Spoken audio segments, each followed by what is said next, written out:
First, I'm just using a mineral foundation stick. Apply this all over my face. You can use any foundations, or you can use something a little bit paler than your normal complexion, since this is sort of like a zombie walker, like kind of recently deceased makeup. So the face should be a little bit paler than usual. That's why I'm using this NYX mineral foundation stick all over the entire face. Next, I just use a spoolie wand.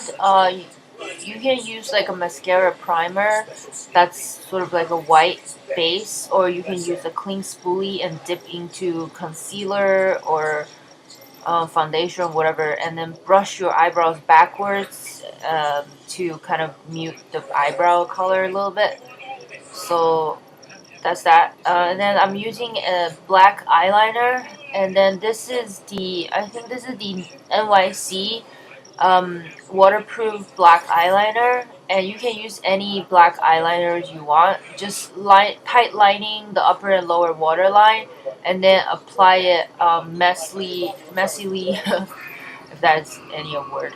Anyways, so basically just follow what I'm doing here, applying it on the inner part of the lips, inner part of nostril, sort of creating this line where the face is sunken in, and just created some line. It's almost like if you're doing like a sugar skull kind of look.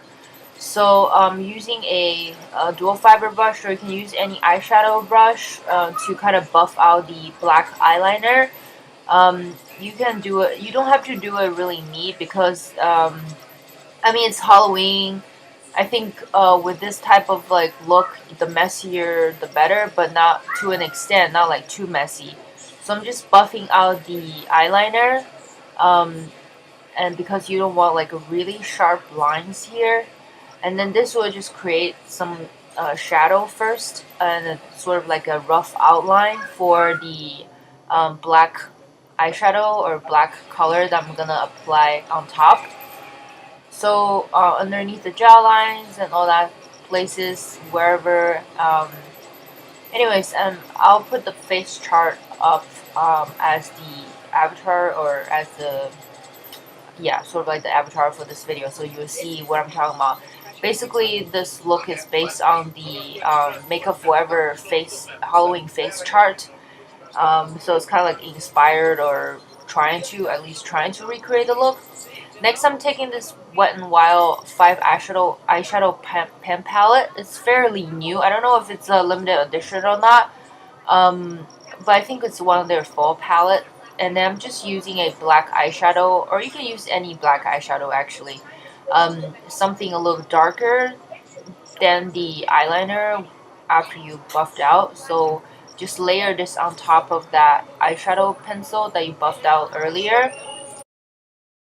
By the way, I'm keeping this very low budget and minimum, so everything I use in this video or are from the drugstore, and you can get them from the drugstore.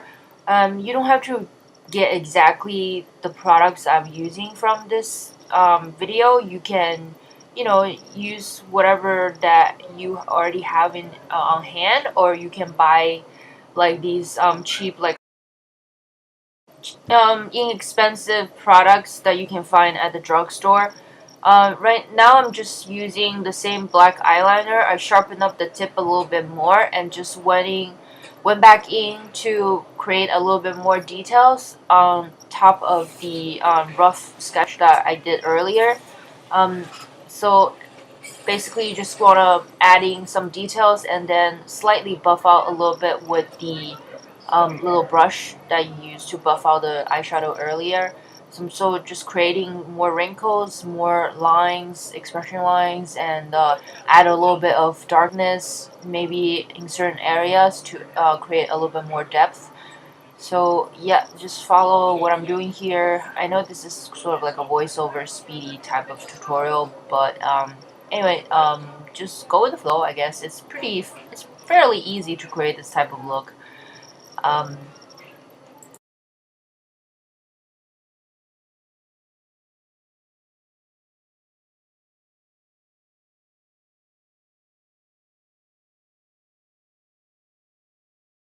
And don't forget to just, keep blending a little bit here, a little bit there. You don't have to make it super blended. You don't have to worry about if there's like a sharper edge or anything. Like I said, this is sort of like that zombie type of makeup, whatever. So I guess you can be really messy with it. And now I'm just using a lip pencil. This is sort of like a dark wine, or you can use like a burgundy eyeliner pencil, just something in a dark red shade. Basically, I'm just sketching out where the dry blood and also the I guess where the bleeding part is. Just roughly sketch out where I want to place the the blood, the scrapes, and then I'm just top of that, fill it in this case with the burgundy eyeshadow. I actually recommend this palette because you can use every single color from this palette to create this particular look, and it's only I think like $4.99, like $4 or $5 from the drugstore if you can get this particular palette. Like I said, it's fairly new. Now I'm just sort of applying a brighter, sort of like more of brighter cranberry color to sort of highlight the bloody part. And then I went back in with the, oh, that's my boyfriend in the background. Oh, God. Anyways, and I basically just highlighting with the brighter pink, brighter cranberry color, and then creating more of a depth and shadow with the black, oh, there she goes again. Black eyeshadow, so from light to dark, almost like a gradient kind of look, but except that you're using black, burgundy, and the brighter kind of a cranberry red color. And then I went back in with the black eyeliner pencil again to sort of outline the bloody part. You don't have to do that, but I don't know, I just want to outline it. So there's a little bit more, I don't know. And anyways, I'm gonna be buffing out just a tiny bit with the brush. Not so much though. And then I went in with this Wet n Wild lip stain. It's like a jumbo lip stain in the brighter red. And it's a glossier finish, so I apply some of that on the red part. And then I'm using this Maybelline 10 Hours lip stain. Sort of like a liquidy lip stain color.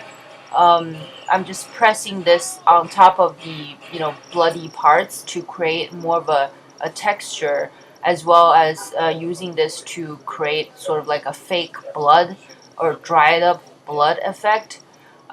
Just beware though using this one.